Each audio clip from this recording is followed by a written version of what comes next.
डरता वो है जो जानता है कि हम अमर हैं। तो मौत का जब दिन तय है तो डरना किस बात से है। जितना वो हिंदू मुसलमान ने खसो बतियावर, उससे ज़्यादा मीडिया के लोग हिंदू मुसलमान बतिया रहे हैं। आप भी उसी गोदी मीडिया के एक अंग हैं। अलग अलग भेष बना के, अलग अलग सवाल पूछ के, अलग अलग तरीके से पीडीए को सताया जा रहा, पीडीए को रोका जा रहा, पीडीए का हक हिस्सा छीना जा रहा। अब खाली मुसलमान मुसलमान मुसलमान, तो वही तो चाहता है, वही चाहते हैं वो जो आप पूछ रहे हो। पूरे उत्तर प्रदेश में, पूरे हिंदुस्तान में सारा हिंदू उनका समर्थक है। 10% नहीं है लोग उनकी आइडियोलॉजी का समर्थन करने वाले।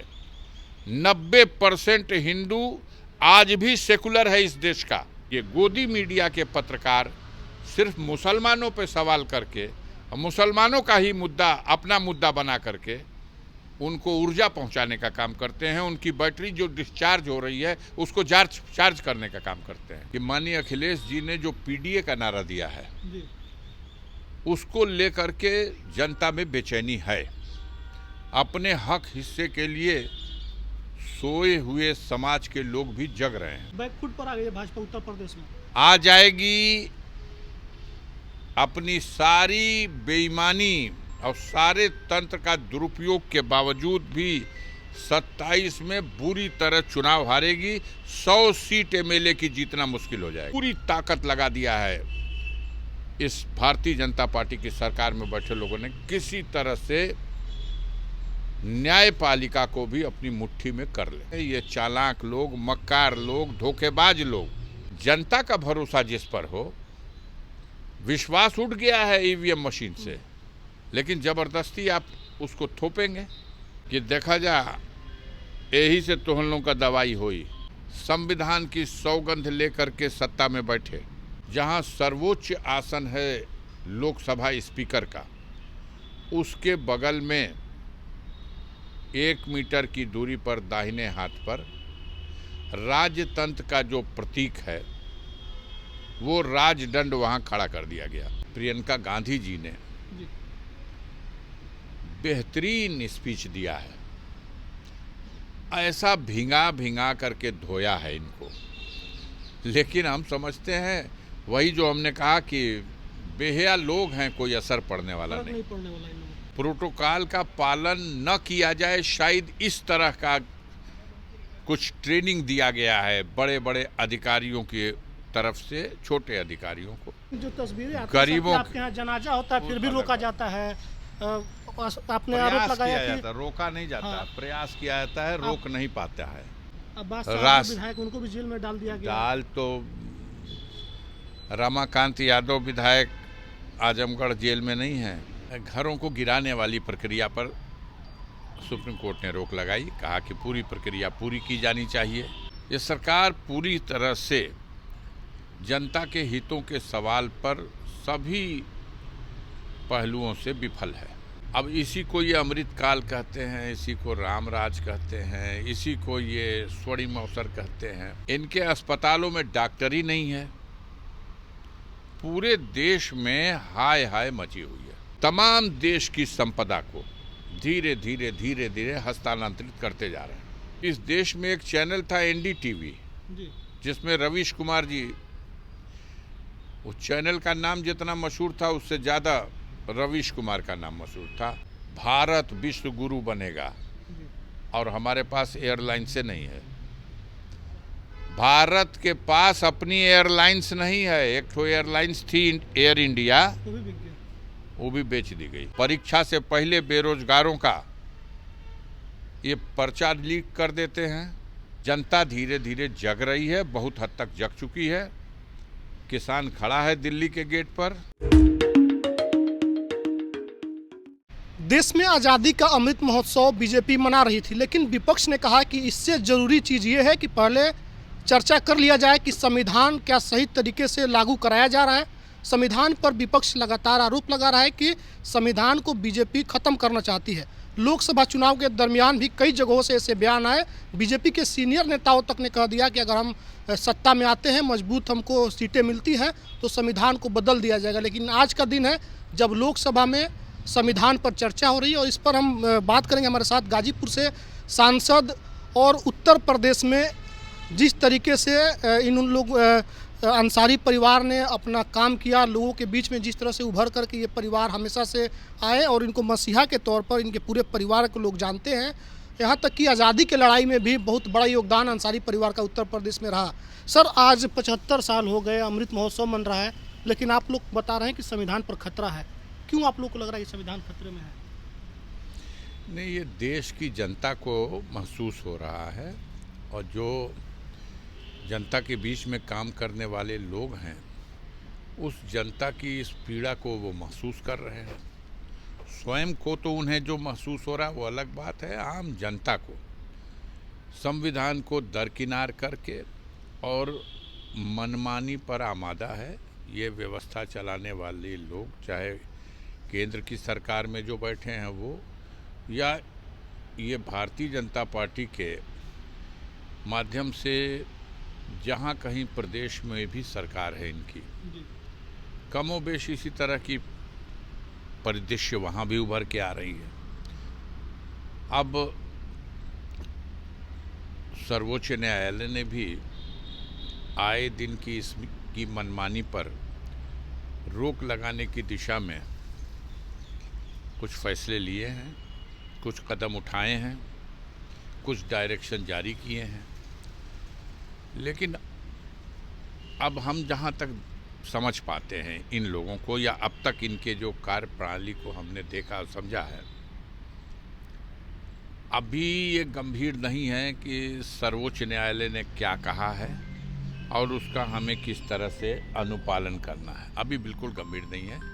अभी जैसे घरों को गिराने वाली प्रक्रिया पर सुप्रीम कोर्ट ने रोक लगाई, कहा कि पूरी प्रक्रिया पूरी की जानी चाहिए और हड़बड़ी में अगर कोई कार्रवाई होगी तो उसका नतीजा भुगतना पड़ेगा। और आदेश भी किया, एक आध जगह तो उन्होंने जुर्माना लगा दिया। लेकिन उसके बावजूद मानसिकता ऐसी है कि यह सुप्रीम कोर्ट के भी फैसले को नज़रअंदाज करके आए दिन इस तरह की घटनाओं को अंजाम दे रहे हैं। ये सरकार पूरी तरह से जनता के हितों के सवाल पर सभी पहलुओं से विफल है और इनकी जो जन विरोधी नीतियां हैं उसको लेकर के जनता में बहुत बेचैनी है। कर कुछ नहीं पाए, महंगाई लगातार बढ़ रही है, लहसुन का 1 किलो लहसुन की कीमत 400 से 450 रुपये किलो तक हो गई। हर चीज़ों के दाम बढ़े, दवाएं महंगी मिल रही हैं और दवाएं नकली मिल रही हैं। इनके अस्पतालों में डॉक्टर ही नहीं है। पूरे देश में हाय हाय मची हुई है। लेकिन बीजेपी सर इसी को अमृतकाल बता रही है, बोले कि हाँ, अमृतकाल चल रहा है देश में। ये सही है। एक बार और इसी तरह बीजेपी की सरकार थी जी। तब आप पता नहीं आपको याद हो या न हो, तब एक नारा दिया था बीजेपी के लोगों ने, शाइनिंग इंडिया, फील गुड। उन दिनों भाजपा के नेता प्रमोद महाजन जी हुआ करते थे और माननीय अटल बिहारी वाजपेयी जी की सरकार में ये नारे आए थे। अब इसी को ये अमृतकाल कहते हैं, इसी को रामराज कहते हैं, इसी को ये स्वर्णिम अवसर कहते हैं।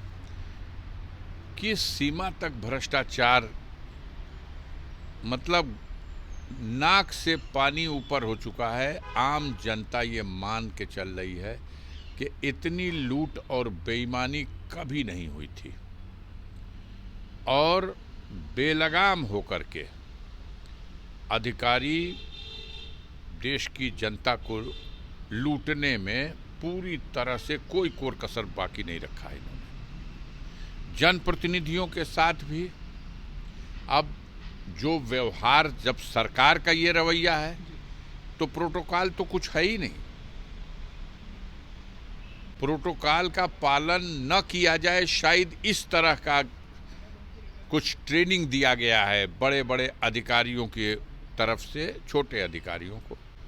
वो थाने में हो, तहसील में हो, ब्लॉक में हो, कचहरियों में बैठे लोग हों, जनपद स्तर पे बैठे हुए सरकारी कार्यालयों में नहर विभाग में हो, नलकूप विभाग में हो, बिजली विभाग में हो, सब के सब आकंठ डूबे हुए हैं भ्रष्टाचार में। ऐसी परिस्थिति में जनता का ध्यान बांटने के लिए ये तमाम खोखली बातें, अमृतकाल और जिन लोगों ने देश को आज़ाद कराने में योगदान दिया, अभी उनके लिए भी उनका सम्मान करेंगे और उनको मनाएंगे, 100 साला मनाएंगे।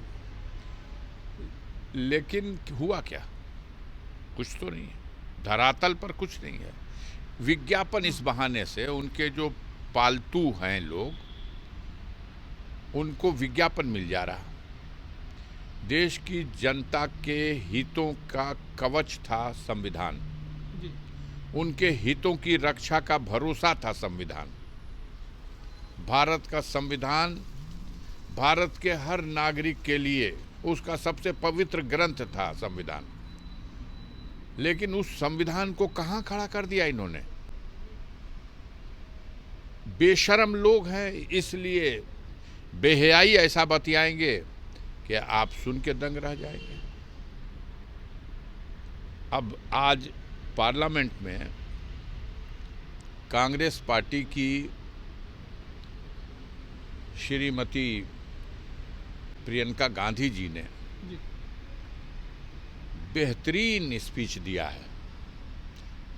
ऐसा भिंगा करके धोया है इनको।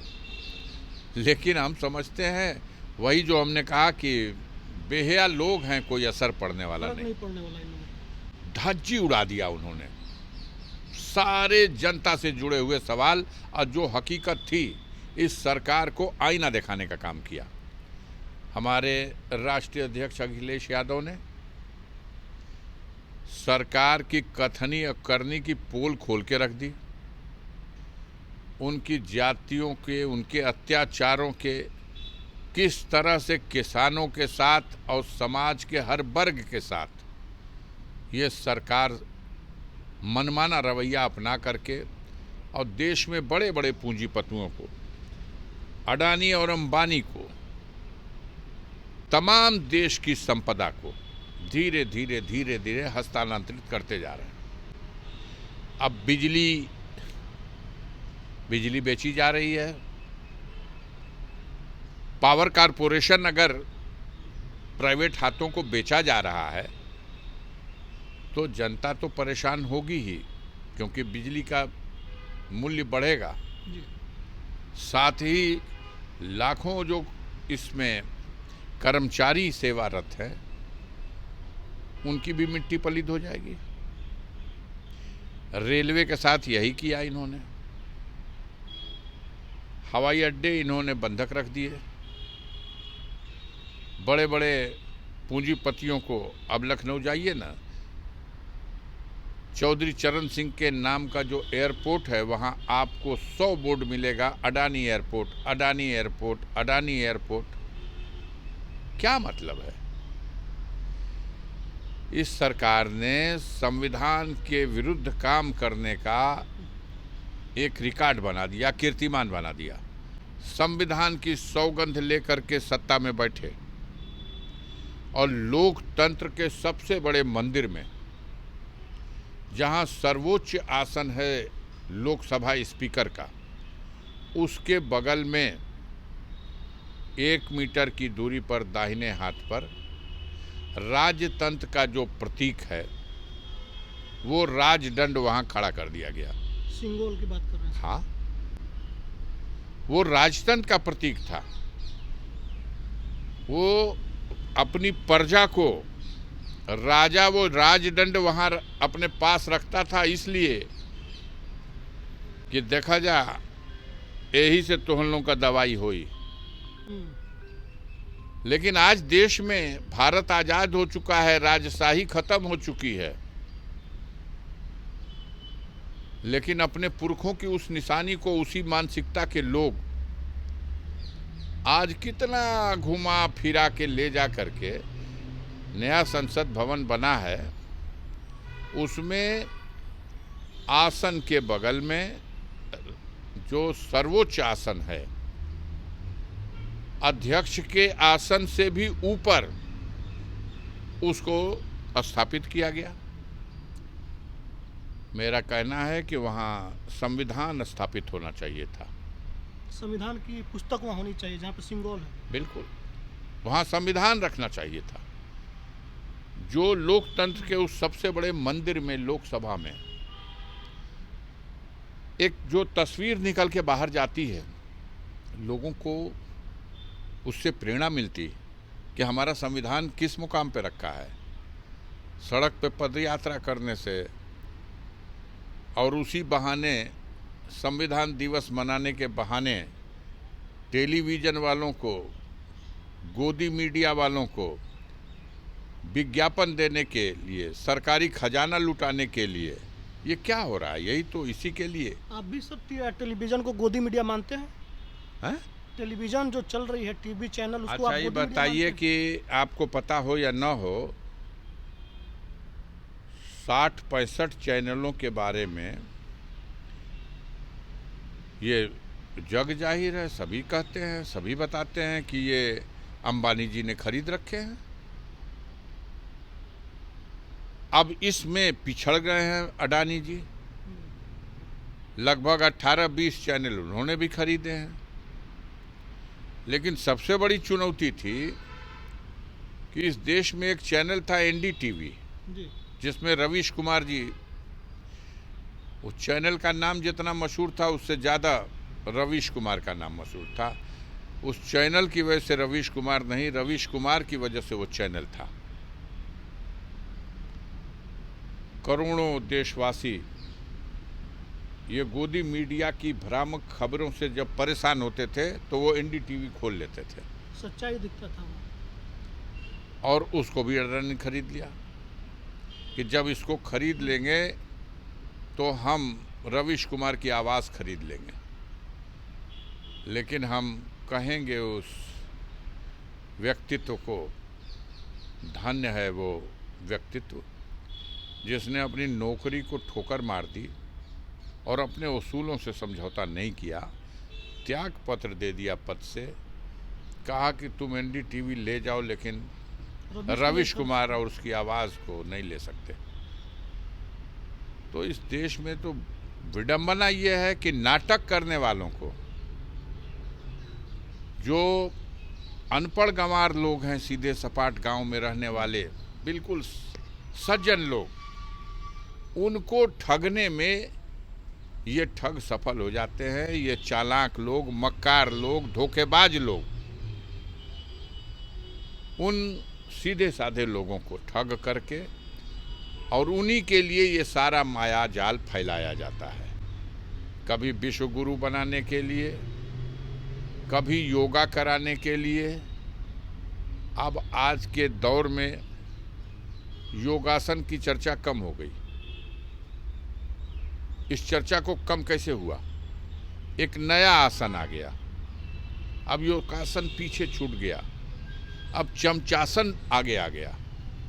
और ये चमचासन जो है, इसकी कवायद लगातार जो चालाक मक्कार लोग हैं, अपने ऊपर वाले को कैसे उसको धोखा दें। अधिकारी भी यही कर रहे हैं और सत्ता में बैठे हुए लोग भी यही कर रहे हैं। तमाम सरकारी एजेंसियों को, जिनकी एक शाख हुआ करती थी सीबीआई, इन्फोर्समेंट डायरेक्टर और डायरेक्टरेट, ये ईडी, ये इनकम टैक्स, हमारा निर्वाचन आयोग, और बहुत हद तक अब पूरी ताकत लगा दिया है इस भारतीय जनता पार्टी की सरकार में बैठे लोगों ने, किसी तरह से न्यायपालिका को भी अपनी मुट्ठी में कर ले। हो सकता है कुछ लोगों को कर भी लिया हो, चाहे प्रलोभन देके, चाहे डरा करके, क्योंकि ऐसी कई बार परिस्थितियां सामने आती हैं। जी। और अभी चुनाव चल रहा था लोकसभा का, उसी दौरान बंगाल में एक हाई कोर्ट के जज ने त्याग पत्र दे करके और एक पार्टी से, खास तौर से इसी भारतीय जनता पार्टी से कैंडिडेट होकर के चुनाव लड़ा। तो इससे ये धारणा बनने लगी, पब्लिक का विश्वास खत्म होने लगा। लेकिन आज भी देश की जनता ये मानती है कि न्यायपालिका पे बैठे हुए ऐसे ऐसे भी लोग हैं जो अपनी न्याय व्यवस्था और संविधान की जो गरिमा है उसको बचाने में बड़े से बड़े निर्णय लेने में पीछे नहीं हटते, और उन्हीं के ऊपर भरोसा, अंतिम भरोसा बचा हुआ है देश की जनता को। अन्यथा देश में बड़ी निराशा है लोगों में। ईवीएम मशीन के माध्यम से जो घोर बेईमानी हो रही है देश की, आज भी कहा है प्रियंका गांधी ने कि हिम्मत है तो एक बार बैलेट पेपर से चुनाव करा लो, क्यों नहीं करा लेते?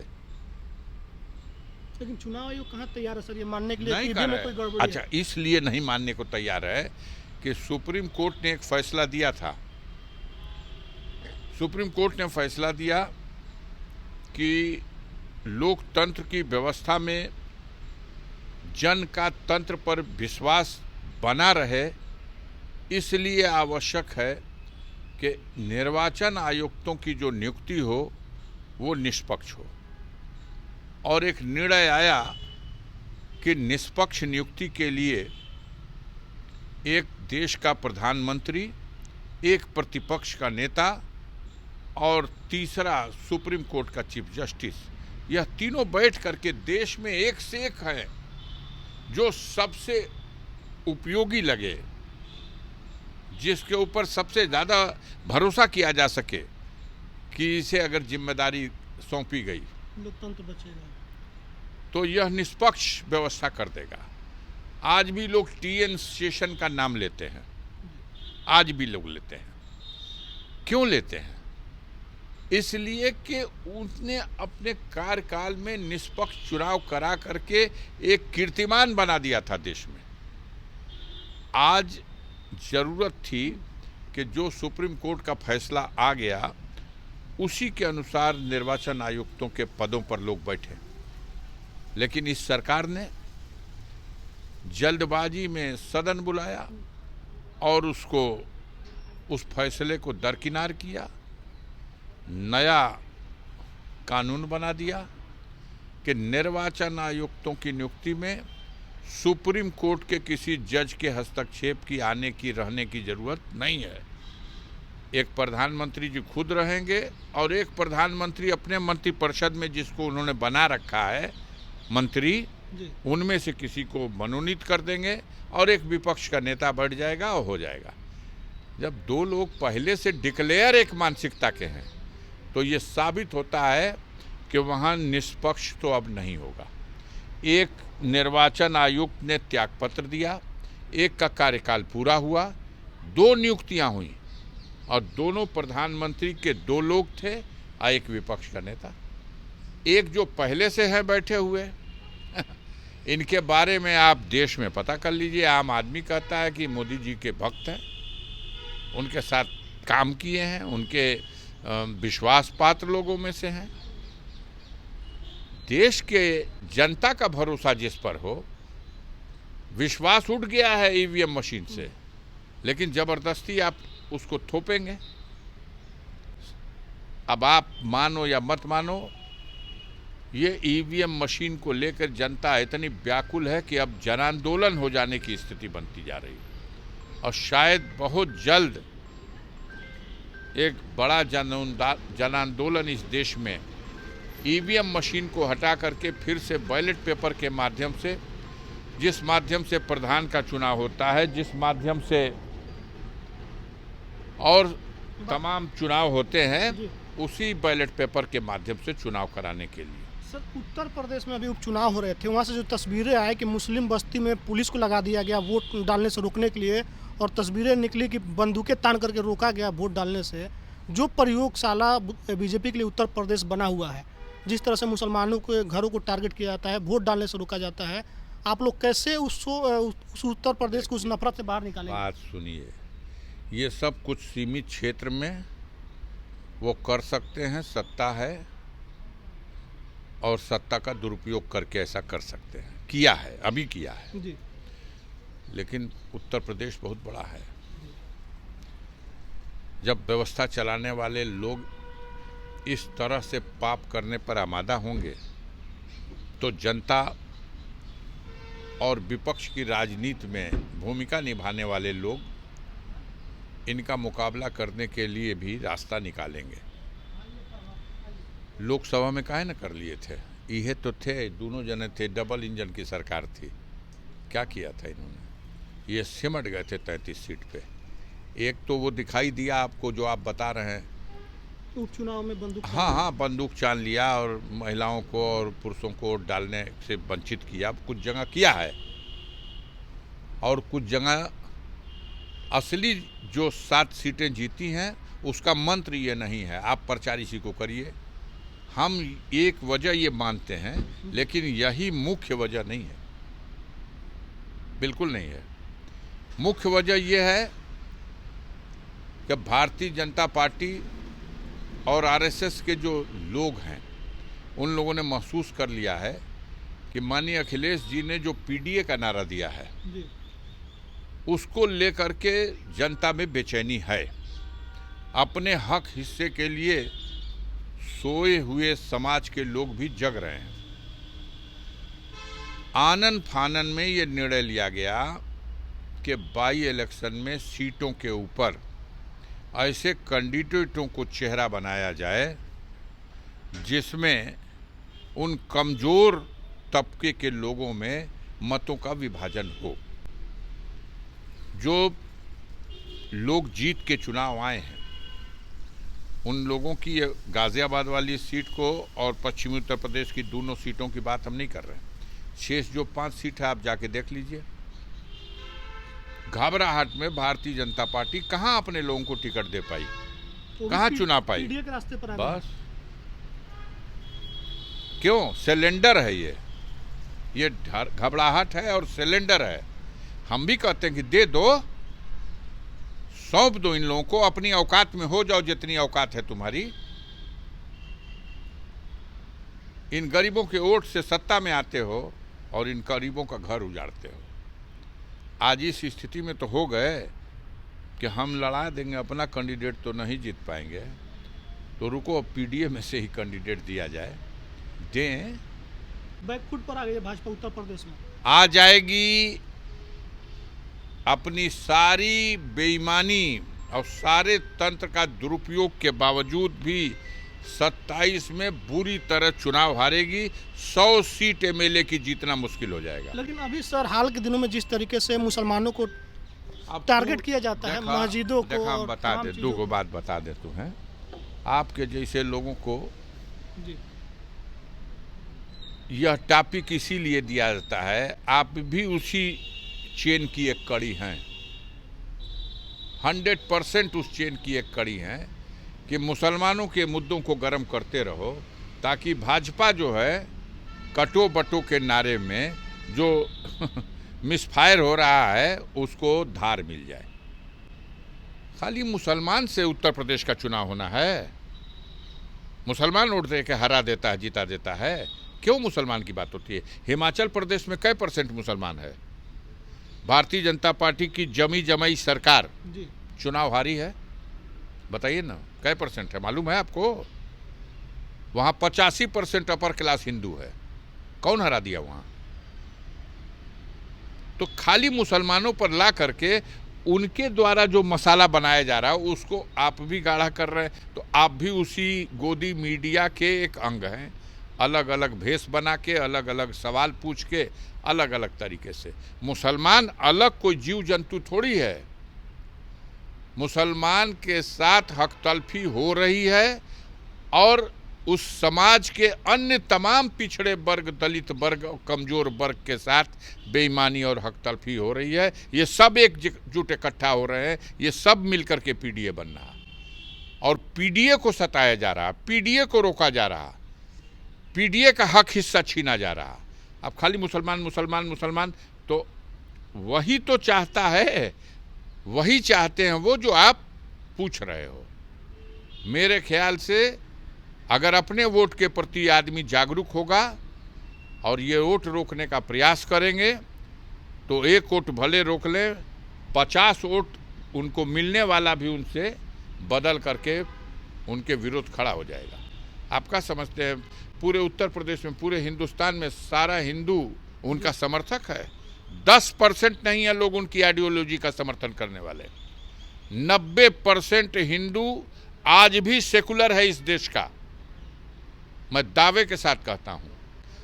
आप जैसे और ये गोदी मीडिया के पत्रकार सिर्फ मुसलमानों पे सवाल करके, मुसलमानों का ही मुद्दा अपना मुद्दा बना करके उनको ऊर्जा पहुंचाने का काम करते हैं। उनकी बैटरी जो डिस्चार्ज हो रही है उसको चार्ज करने का काम करते हैं।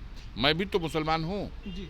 अब बनारस के बगल में गाजीपुर है, हाँ, और 9% 9.5% वोटर हैं वहाँ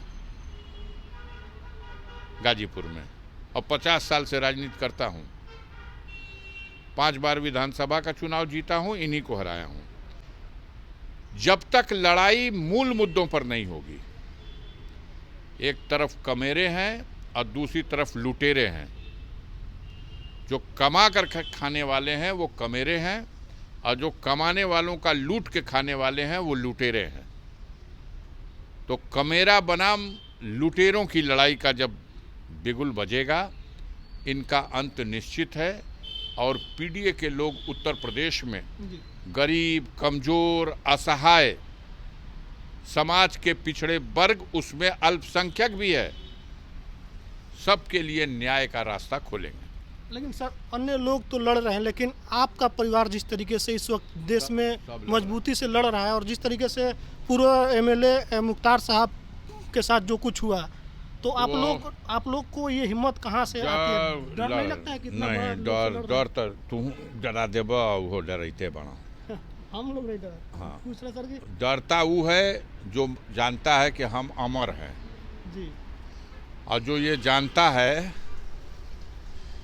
कि मौत तो सबको आनी है एक दिन। तो मौत का जब दिन तय है तो डरना किस बात से है? आदमी कर्तव्य पथ पर अपना कर्तव्य नहीं करता और सिर्फ डरता रहेगा, समस्या का समाधान नहीं होगा। और जब आप लड़ने के लिए खड़े होते हैं, न्याय के पथ पर होते हैं, तो गरीब, कमज़ोर और समाज के तमाम न्याय प्रिय लोग आपके समर्थन में खड़े हो जाते हैं। कोई हम बरसिंघा थोड़े हैं कि अकेले लड़ रहे हैं इस व्यवस्था से। हमारे पीछे लेकिन जो तस्वीरें आती गरीबों हैं, आपके यहाँ जनाजा होता है फिर भी रोका जाता है। आपने आरोप लगाया कि रोका नहीं जाता, हाँ, प्रयास किया जाता है, रोक नहीं पाता है जी। इसी व्यवस्था में प्रयास था ना, रोके कहाँ? अब्बास विधायक, उनको भी जेल में डाल दिया गया। डाल तो रमाकांत यादव विधायक आजमगढ़ जेल में नहीं है, इरफान सोलंकी विधायक कानपुर जेल में नहीं है। तमाम लोगों को फर्जी मामलों में फंसा के जेल में डाला जा रहा है, उसमें अब्बास अंसारी को भी। लेकिन एक जगह मसाला लगाइएगा तो शक पैदा होता है मेरे जैसे आदमी को। मेरा मानना है कि जनता से साख खत्म हो चुकी है भारतीय जनता पार्टी की। मात्र मीडिया उनका कवच बन करके मूल मुद्दों से जनता का ध्यान हटाने के लिए, जितना वो हिंदू मुसलमान ने खसो बतियावर, उससे ज़्यादा मीडिया के लोग हिंदू मुसलमान बतिया रहे हैं। बतियाएंगे तो कुछ लोग ऐसा बतियाएंगे जैसे वो मुस्लिम विरोधी हैं, और कुछ लोग ऐसा बतियाएंगे कि वो मुसलमानों के बड़े हमदर्द हैं। लेकिन ये दोनों लोग एक ही दिशा में काम कर रहे हैं, और वो दिशा है भारतीय जनता पार्टी को उनकी डिस्चार्ज बैटरी को चार्ज करने की। लेकिन जब जनता मन बना लेती है तो मीडिया सीडिया सब गोदी खोदी सब लोग खत्म हो जाएंगे। जनता धीरे धीरे जग रही है, बहुत हद तक जग चुकी है। किसान खड़ा है दिल्ली के गेट पर, नींद हराम है सरकार की। महंगाई, कमर तोड़ महंगाई हाय हाय मचा हुआ है। परीक्षा से पहले बेरोजगारों का ये पर्चा लीक कर देते हैं। कोई इनके समर्थन में बोलने वाला नहीं है। नौकरियां ख़त्म कर दिए, नई नौकरी क्या देंगे? नौकरियां जो थी वो ख़त्म कर रहे हैं, ख़त्म कर दिए। सब कुछ प्राइवेट हो गया, आरक्षण भी खत्म हो गया। बेशरम लोग कह तो दिया भारत विश्व गुरु बनेगा, जी। और हमारे पास एयरलाइन से नहीं है। भारत के पास अपनी एयरलाइंस नहीं है। एक तो एयरलाइंस थी एयर इंडिया, वो भी बिक गया। वो भी बेच दी गई। चर्चा यहाँ करो मुसलमान मुसलमान मुसलमान, फायदा फायदा फायदा। मुसलमान भी आपके इस झूठी चर्चा और झूठी हमदर्दी से उसको कुछ नहीं मिला। यही कई लोग कर रहे हैं, कई लोग पार्टियां बना के कर रहे हैं, आप चैनल बना के कर रहे हैं। सबका मुद्दा उठाइए। अगर आप चैनल चलाते हैं तो क्यों आपके चैनल पे सिर्फ मुसलमान का क्वेश्चन है? क्यों नहीं उस पर क्वेश्चन आ रहा है देश में मुसलमानों के अलावा जो भी समाज में कमज़ोर है, जिनके साथ बेइंसाफ़ी हो रही है, सबके सवाल पर बोलिए, पूछिए, हम आपको बताते हैं। नहीं तो हम तो बोल ही रहे हैं सर कि प्राइवेट करके, निजी करके सब आरक्षण को खत्म कर दिया जा रहा है, तो इस पर तो आपने बोल ही दिया। नहीं, खत्म कर दिया गया और खत्म होता जा रहा है, लेकिन हवा का जोर हमेशा एकसा नहीं होता। वो हवा का जोर एक दिन थमेगा, परिवर्तन आएगा, देश की जनता जागेगी और नया सवेरा आएगा। बीजेपी से लड़ने का फार्मूला है सर पीडीए, आप यही कह रहे हैं? देश ने तय कर लिया है और हम लोग कह चुके हैं कि ये सरकार अब जनगणना होने जा रही है, तो ये जाति के आधार पर जनगणना करा दें, और जिस जाति की जितनी संख्या है इस देश में, उस जाति की उस जनसंख्या के हिसाब से उसके कल्याण की योजनाएं बनाएं। जो देश का खजाना है जी, उसके हिसाब से उसका हिस्सा दे। इसमें क्या गलत है? पगला जात हूँ सो सुनते। नहीं, बीजेपी करे कि आप लोग जाति के नाम पर बांट रहे हैं। हम लोग जाति के नाम पे बांट रहे हैं, इसी और वो करो वो जो नारा दे रहे हैं बटो कटो, जी, बांटने की तो वो बात कर रहे हैं, बांटने की वो बात कर रहे हैं। हम लोग तो हक हिस्सा मांगने की बात कर रहे हैं। जितने जो हैं उनको गणना करा लो, और गणना कराने के बाद हिस्सा दे दो। जिसकी जितनी संख्या उतनी हिस्सेदारी हाँ, होनी चाहिए। कैसे दे देना? हम बोल ले, बिना बोले उत्तर प्रदेश के बाई इलेक्शन में कई ठो योगी जी का परिवारों में लड़ा है, जीता है, बता दो। अधिकांश बैकवर्ड और दलित लोगों को कैंडिडेट बनाया गया। तो कैंडिडेट बना करके सीट अपनी बचा लेना, और भीतर से क्या है इसका अंदाजा यही से लगाइए। क्या है? यही तो कहा जा रहा, कर दो, यही कर दे। जाति गिनती करा लीजिए, हर जाति की जनगणना करा के आज जिसकी जितनी संख्या है उसके इसके हिसाब से उसका हिस्सा दे दो। देश के खजाने में उसकी हिस्सेदारी है, उसका हिस्सा उसको मिलना चाहिए। शुक्रिया। धन्यवाद। हमारे साथ अफजाल साहब थे, इन्होंने तमाम मुद्दों पर अपनी बात रखी है, किस तरीके से बीजेपी उत्तर प्रदेश में रुकेगी, और तमाम मुद्दों पर इन्होंने खुल करके अपनी बातें रखी है कि क्या प्रतिक्रिया कमेंट में बताइएगा। बहुत बहुत धन्यवाद।